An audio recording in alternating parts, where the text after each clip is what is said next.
Magandang araw mga ka-trip, ako po si Jem at ito ang Trip Lang.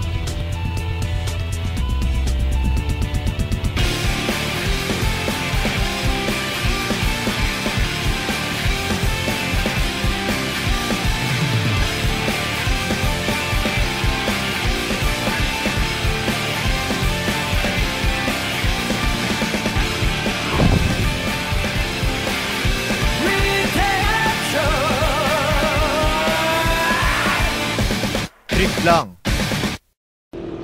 Pagkatapos ng mga trip natin sa norte, papunta naman tayo dito sa south ng Ilocos Sur. Nandito tayo ngayon sa Vinegar Town of Ilocos Sur, ang bayan ng Santa Maria. Papasukin at papasyalan natin ang mga lugar na pinagmamalaki nila dito.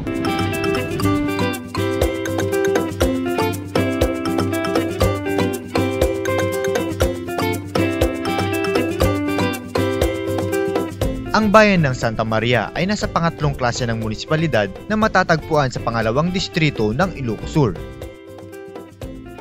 Our town Santa Maria is located at the center of the province of Ilocos Sur. It is bounded on the north by the municipality of Narvacan, San Esteban on the south, Cordilleras in the east, and the wide expanse of China Sea on the west. Ito ay mayroong 49.9 square kilometers land area at 28,002 na populasyon base sa 2010 survey. Ang bayan ng Santa Maria ay binubuo ng 33 barangays at ang pangunahing pangkabuhayan dito ay pangingisda at pagsasaka.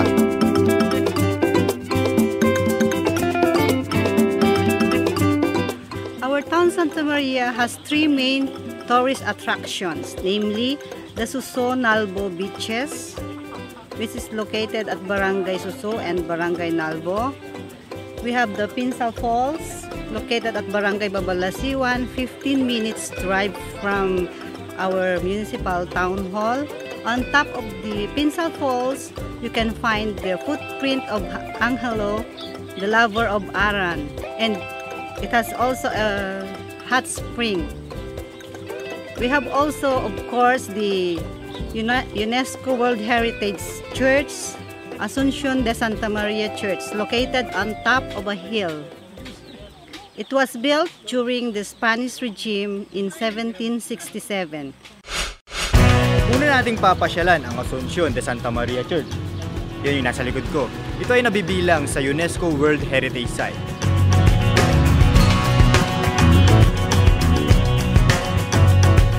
Bago natin marating ang mismong simbahan, aakyatin muna natin itong 86 steps na hagdanang ito mula dun sa highway hanggang dito sa taas ng bundok.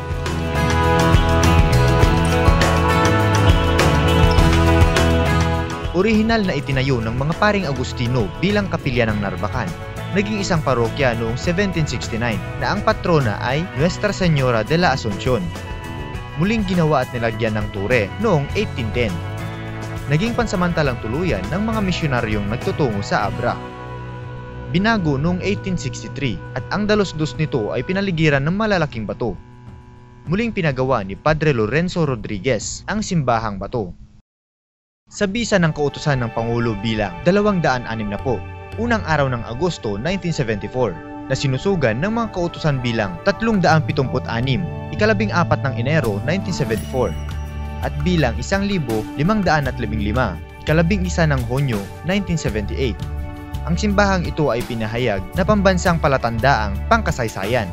There are things a lot to be improved within and without. And kung ano man ang kaya dapat naming gawin, we have to do it in consultation with UNESCO.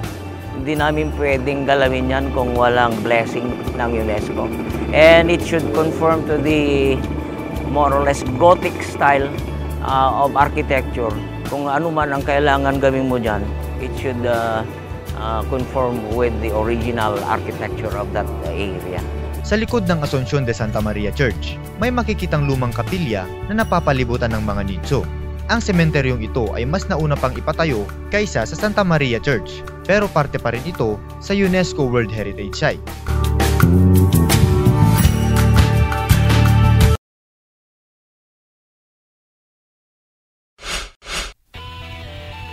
Sa pagbabalik ng trip lang, papasyalan natin ang pinagmamalaking likas na yaman dito sa bayan ng Santa Maria.